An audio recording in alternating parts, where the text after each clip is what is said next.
So read, stuck on the block, read, sitting in the box, read.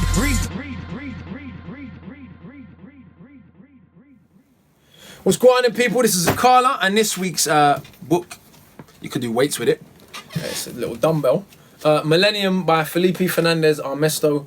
Not the typical kind of history book I would read. I would describe Armesto as like a mainstream liberal-ish scholar.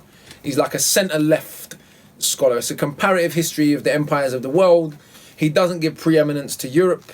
He more gives preeminence to China and says, actually, if aliens look down on the last 1,000 years, they'd see China as being the centre of civilization, with what he says are brief challenges from Islam and the West. So he's very clear that the West's role in the last 1,000 years isn't as big as the West would have it believe. Nonetheless, I still feel that he's a bit centre-lefty. It's a comparative history of different empires. The stuff on Africa is better than you'd expect from most mainstream scholars, but still a little bit weak. He still buys into the mythology that somehow ancient Egypt was un-African, even though the book isn't about that period. There's passing reference to it. All of that said, just as a read, it may be one of the best written history books I've ever read.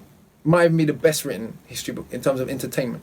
And I don't say that lightly because man's read some cold books, but he basically approaches the history of the last 1,000 years as if it were what he calls a galactic museum, like I was just saying. So a museum for aliens, trying to show them what the world was like.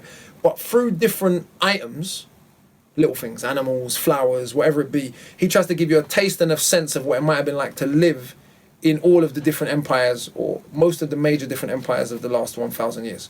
So whether you agree with his ideology or not, easily one of the best written history books I've ever read. Felipe Fernandez-Armesto is this week's great read, of a book called Millenium. Big up.